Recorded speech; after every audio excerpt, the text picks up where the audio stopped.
When the Buddha lists the factors for awakening, he lists calm and concentration as two separate things. They're related, of course. When the mind has been calm, then it can get concentrated. But the concentration of the two is the one that has the more power.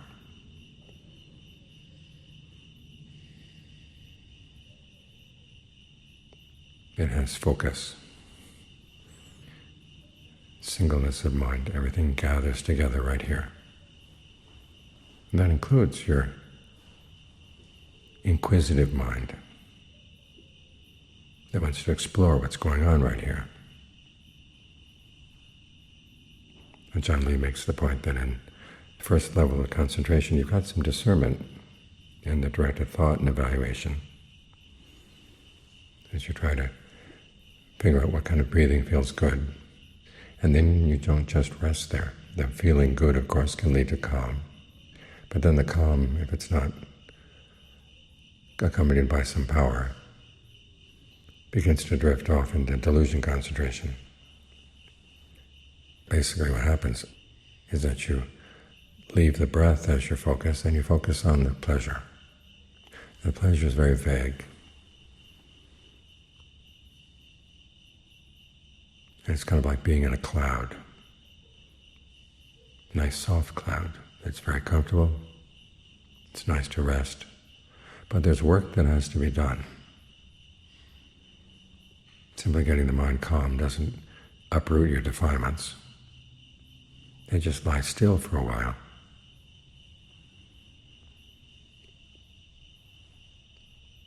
So this is where you need the concentration as well. And that means you have to stir yourself. After the mind has been calm, you realize you've got work to do. And so you do work right here in the present moment. The ideal work is focusing on what's going on in the body right now, what's going on in the mind right now. Even when it's still, there's still little things happening. This is why it's good to develop a really solid, full body awareness. That's what counteracts the tendency for the calm to just kind of close in on itself and hide away. Here you're out exploring. As you breathe in, how do your arms feel? How do your fingers feel? How do the spaces between your fingers feel? About the torso. Where is your heart right now? How does that feel as you breathe in? How does it feel as you breathe out? What is it connected to in terms of the energy?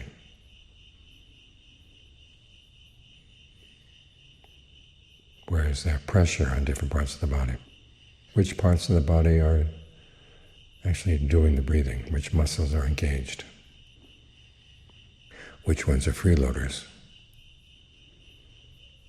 How about giving some breath energy to the ones that are doing work? Or just rest them and force the freeloaders to take on some jobs. This is a lesson I learned when I had malaria. When you have malaria, the parasites are eating up your red blood cells, which means you're not getting much oxygen. And so the muscles that were doing the work of the breathing were getting very stiff, tight, tired,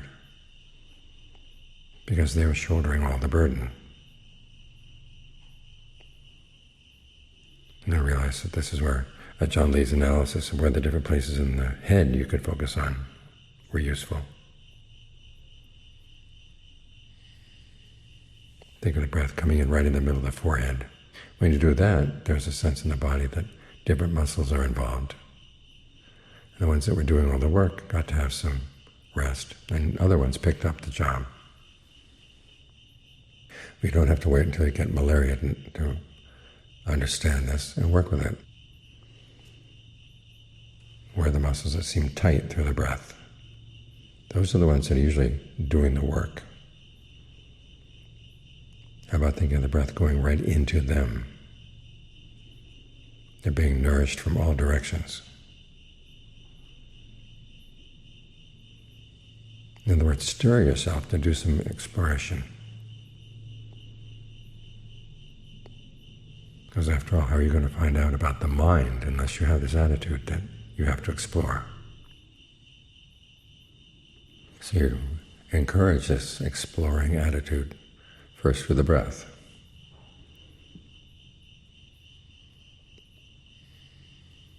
You let the mind grow calm as we're feeding it energy, not as just a simple place for it to rest. It's like hiring workers. You feed them because you know that the more energy they have, the more energy they have to do the work you need. But if they just sit there and eat and then sleep, that's not what they're here for. So in the same way, your meditation, remember, is a kammatthana, which is probably for a place to work. You feed yourself to work well, and then you have the attitude that now's the time to explore. Okay, I'm happy to explore. There are things to learn. You may think you've been through the body many, many times. It all seems to be the same every time. Well, it's not. The different organs change. I found in all my years of practicing there are always new lessons to learn about what the breath can do. And of course what the body can do that needs to be healed. And now you can use the breath to work with it. It requires constantly develop your ingenuity so that when there's a blockage in some place, what do you do with it? Which ones do you breathe into? Which ones do you breathe around? Which ones do you ignore entirely? This is something you learn as you're in this inquisitive attitude, this exploring attitude.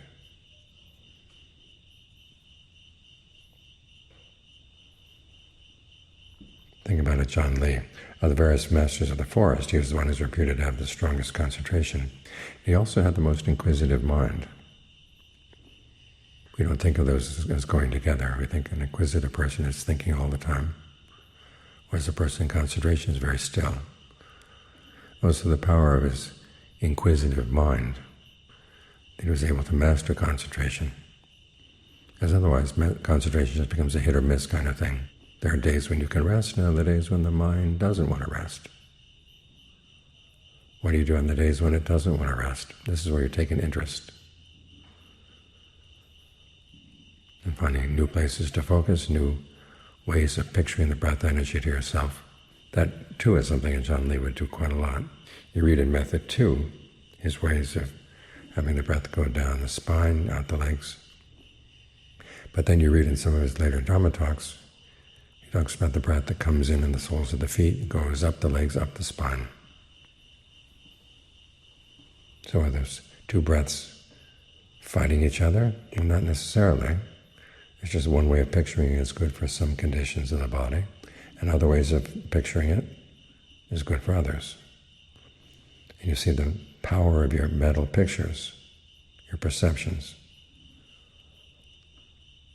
You can think of it going up and it feels like it's going up. You think of it going down and it feels like it's going down.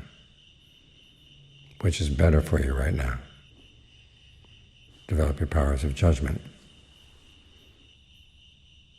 Budun makes the comment that once the mind gets still, you ask yourself questions like that, compare things. Try this, try that. Okay, which is better? Then you try this, try that. What's better there? The attitude you sometimes hear, which is that we shouldn't be passing judgment on things. I don't know where that comes from. The Buddha didn't certainly teach that. The Forest of Johns didn't teach that. Wisdom is entirely a matter of using your judgment. You do X, you get one result. You do Y, you get another result. The question is, which is better?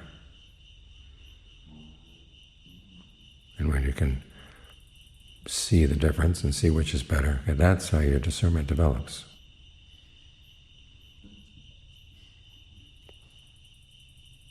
So be curious about what's going on in your body right now. What's going on in your toes, what's going on in your feet, your legs, your knees, your hips, up the spine. About the different muscles in your head. How are the muscles in your neck related to the muscles in your face?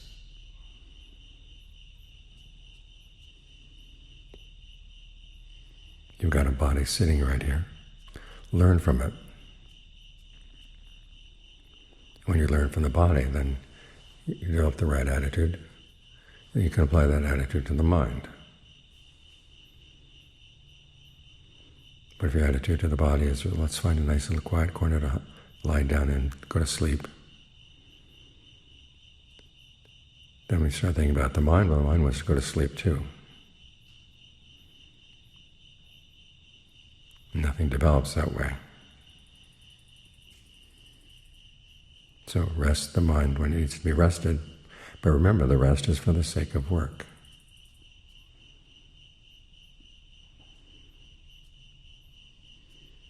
Think of the Buddha. Even after he gained awakening, he still had a lot of work to do. And they talk about how he would lie down with a perception in mind that he was going to have to get up.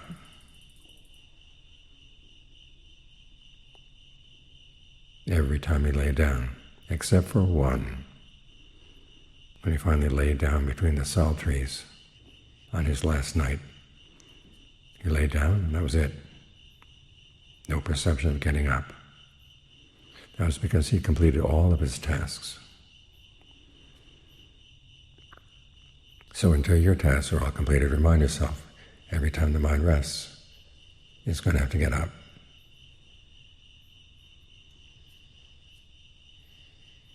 Rest for the sake of getting up, and not for running away from the idea of getting up.